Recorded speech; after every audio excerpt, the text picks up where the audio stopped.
Hi, everybody. I want to go over the assignment for week 5, which is the discussion topic on research and critical thinking.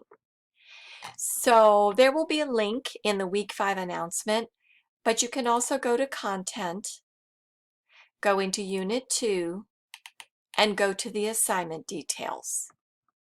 You already should have done the research and problem solving.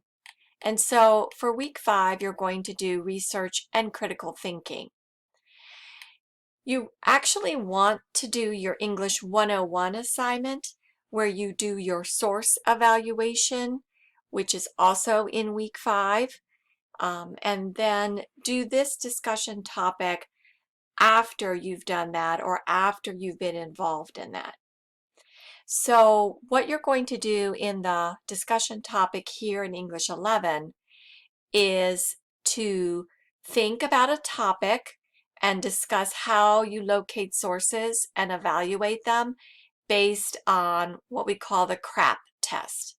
Again, this is information that you are going to read about in English 101. You also, in English 101, are going to choose a topic with a research question and then locate an article using either one of the library databases or Googling.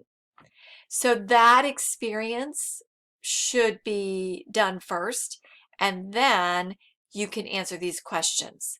What resources or tools helped you locate, evaluate, track, and summarize your sources? What strategies have you found to be most helpful for this process? And then the other issue is to bring in that critical thinking and just discuss how the critical thinking skills that you've read about and talked about, um, how those would apply to looking up information when you're trying to research a topic. This would be just a paragraph, and you would discuss your experience in using analytical thinking to locate good information, and also how critical thinking also comes into play as you're looking up sources. So it is a week 5 assignment, but go ahead and do your English 101 assignment first, and then I think that will give you something more to talk about as you answer these questions. Of course, in addition to posting your paragraph, you want to read what your fellow classmates have done and respond to one or two of them, because that is indeed part of the rubric. So hopefully that will get you started on this project.